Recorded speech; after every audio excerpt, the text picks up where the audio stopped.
The Steve Lobby Agency presents the Christian Publishing Show, a podcast for writers who want to advance Christ's kingdom using the written word. Here's your host, Thomas Umstattd Jr.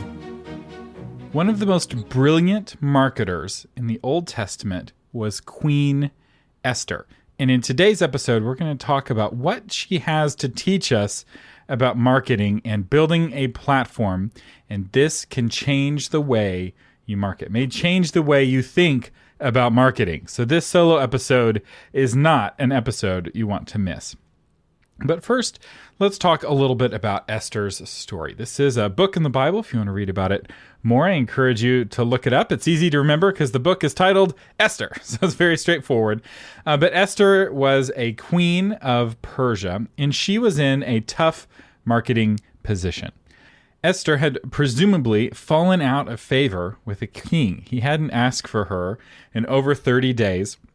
Her people had been scheduled for execution. The Jews were scheduled for execution in the following year, and she had a big ask because the king's law that allowed for the Jews to be killed could not be overturned. It was a law of the Medes and the Persians, and those could not be revoked. And so even asking it made it complicated because she would be asking for a way for her people to be protected without overdoing or undoing the law that allowed her people to be executed. And then the third challenge, it was that even approaching the king was dangerous. If he didn't extend his scepter to her, she would be executed. And so what does she do? When she goes before the king, he smiles upon her, so perhaps she wasn't as out of favor as she thought she was, and he asks, what do you want? Up to half my kingdom.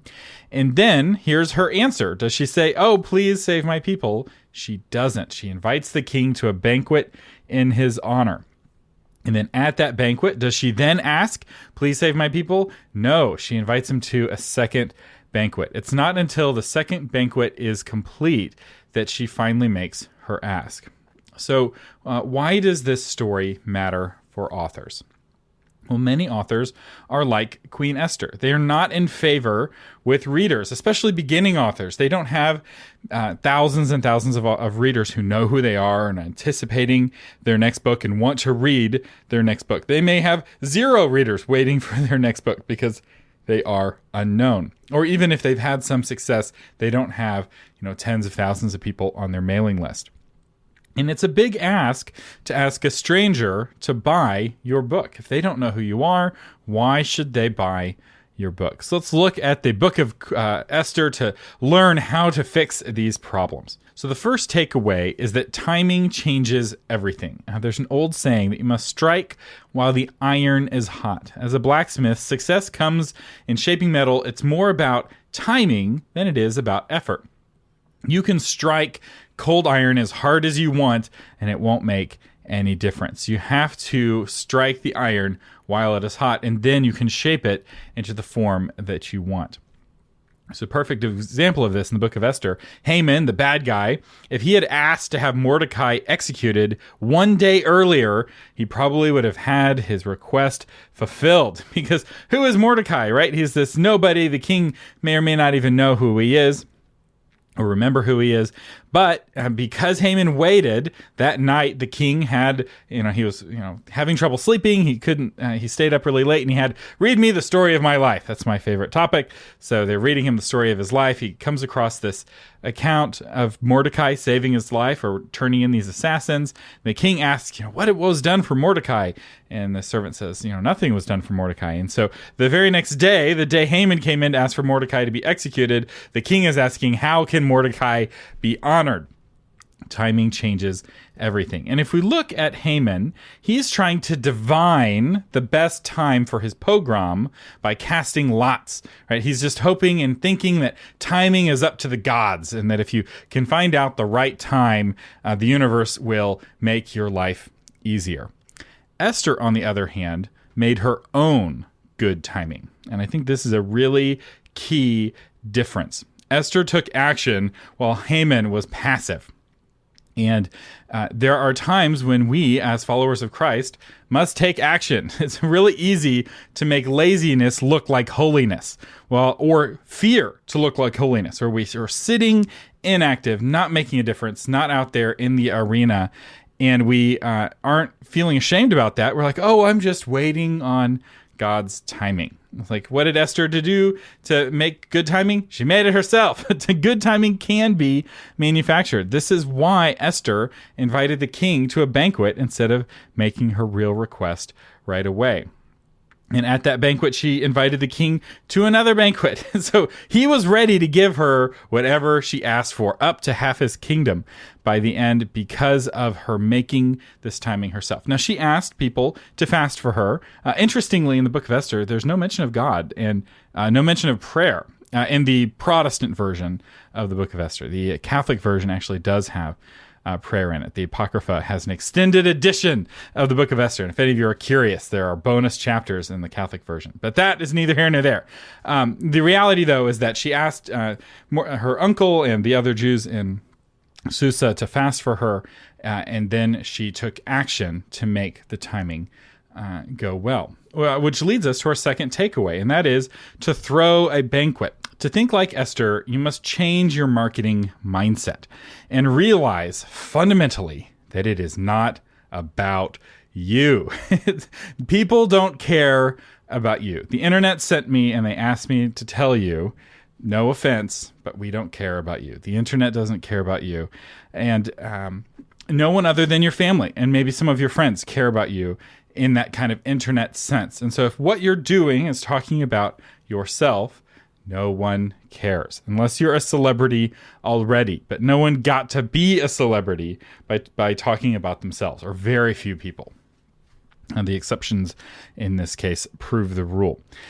So commit to seeing marketing as an act of service rather than an act of self-promotion. Throw the banquet for your readers before you ask them to buy your book.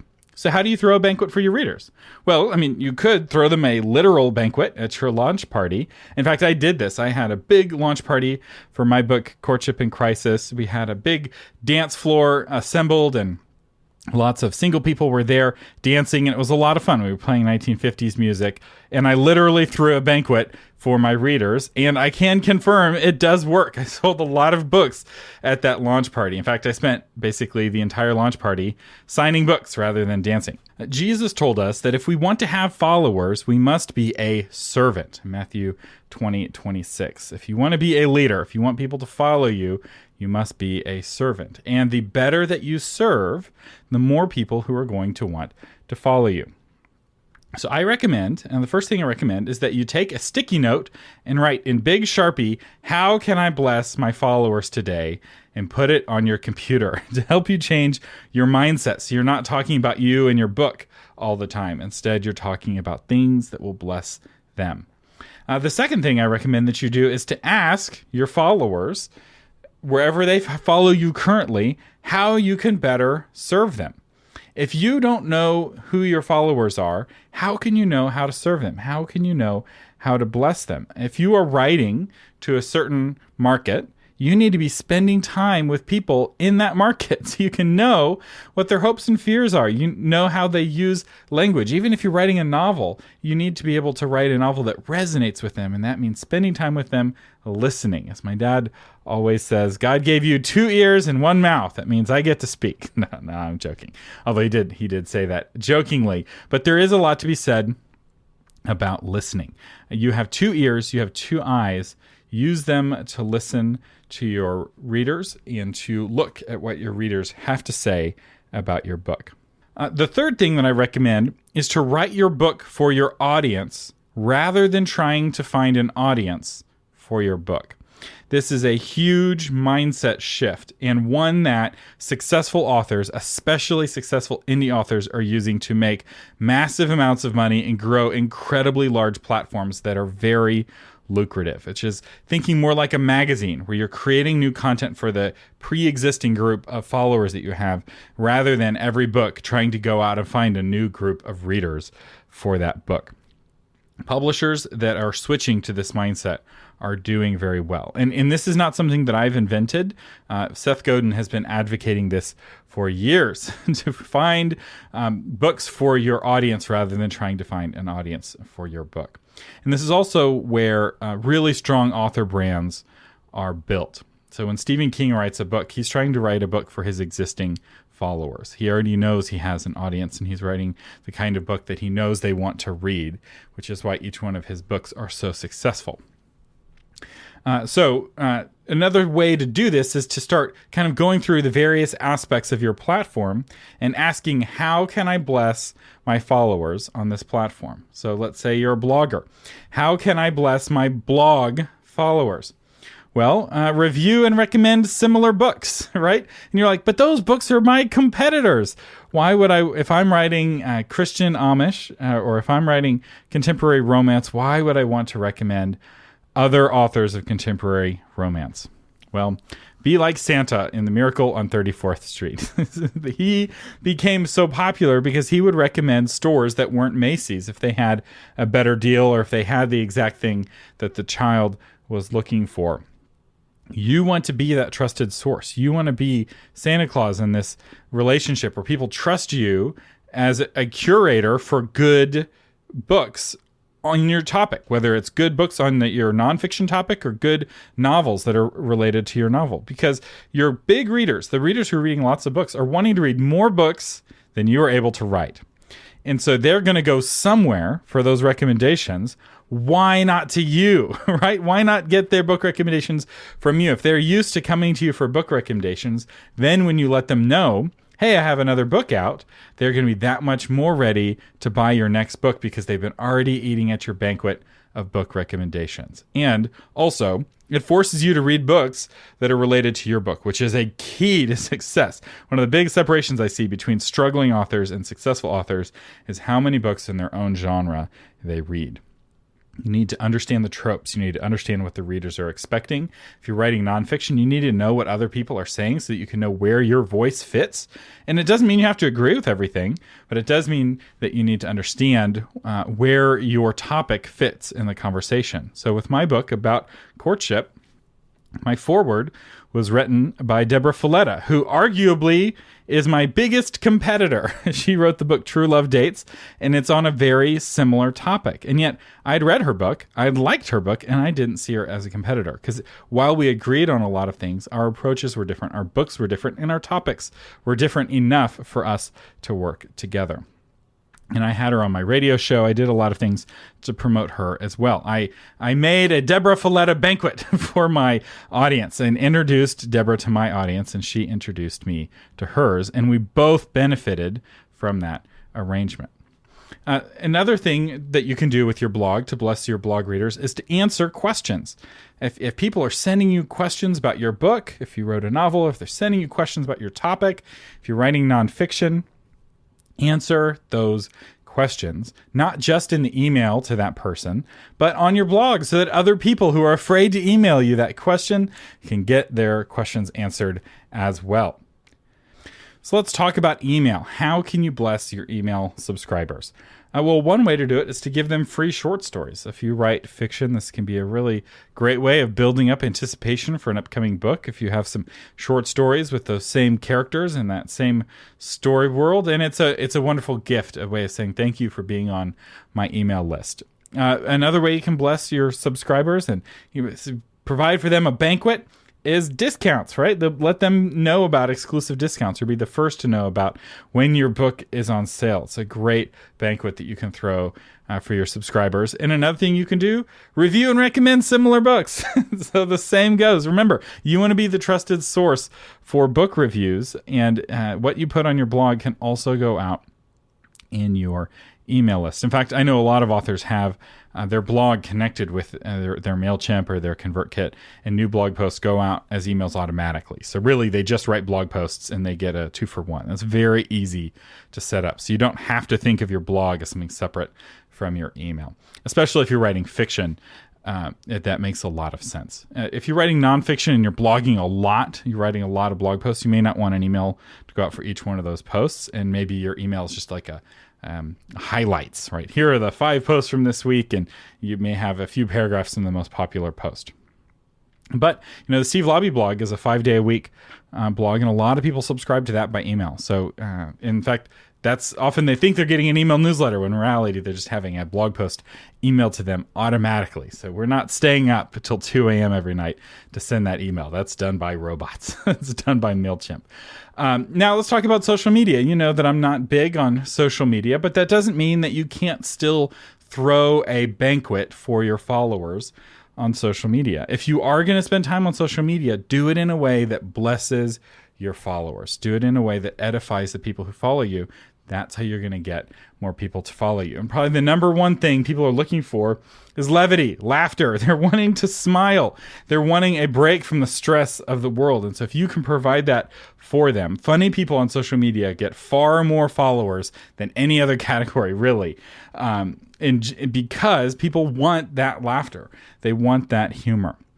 So find the humor in your topic. If it fits, right? Not every topic can be funny, but that's one way to throw a banquet. You throw a banquet of humor.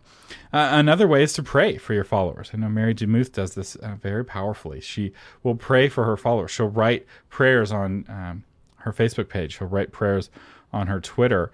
And now she has a whole podcast of praying because it was so popular. People loved her prayers so much. She now has Pray Every Day, which is an incredibly popular prayer podcast that grew out of her asking her followers what they wanted and then giving them what they asked for. And what they were wanting is prayer. And if you're struggling, what's more powerful than prayer, right? Having somebody pray for you is really powerful. And there's a lot of people who are struggling and they're looking for encouragement. And powerful encouragement is often personal encouragement. So often we are so eager to give generic encouragement. But when you tell a group of people you can do this, that's not nearly as powerful as you telling a specific person, Joe, you can do this. Right? That particular encouragement is what people are so desperate for. And we are so eager to go to one-to-many forms of communication when it's the one-to-one communication that's often so life-changing. Think about when your life has been changed. Has it been changed through one-to-many or has it been changed through one-to-one? Most likely it's a mix, but if you're like me, most of the real key breakthroughs in your life came in one-on-one or one-on-few contexts where it wasn't in a big room or on a website full of lots and lots of people. And this is where social media is moving, by the way. If you look at young people and how they use social media, they're not on Facebook, they're not on Twitter. They're using social networks that are primarily one-to-one. So Snapchat is primarily one-to-one, where one person messages another person. And that is a very powerful tool. And it's a really powerful tool for ideas to spread, because one-to-one to one-to-one, it can spread through a whole community, but it has to spread personally. And so the trend is personalization. People are expecting a more personalized interaction on social media. And again, I will say social media is optional. You can use email and blogging and podcasting very well without using social media, but there's a lot to be said about that personalized interaction. And what else can you do to throw a banquet on social media? Review similar books. So you'll notice a theme here. Reviewing and recommending similar books work in pretty much every context. You can do it on your podcast. You can do it in your blog. You can do it on Facebook. You can do it on Twitter. And it is beneficial in every instance, especially when it's an honest review or an honest recommendation of a book you've actually read. There are people who game this system, and all they do is review books all the time. And these book review blogs, I pull up their stats on Alexa, and in almost every instance, those blogs get so little visits that no one reads those blog posts, or not a measurable number. So their ranking on Alexa is NA. There's so few visitors that they don't even have a score. And it's because they stopped reviewing books to benefit their readers, and they started reviewing books just to get free books, and that poisoned the well. There are still popular book review blogs, but most of them are not very popular. And it's very easy to waste a lot of time on blog tours that go to blogs that no one reads. One popular blog can reach more people than 10,000 unpopular blogs. And that is not a misspeaking on my part. 10,000 unpopular blogs can be equal to one popular blog. That's how much the differential is between popular blogs and not popular blogs in the blog sphere. And so it really matters what kinds of blogs are reviewing your book. But I'm getting a little bit off my topic here. So how else can you help people on social media? Just help them. Answering their questions. Ask them how you can help them. Ask them what they are wanting and needing from you.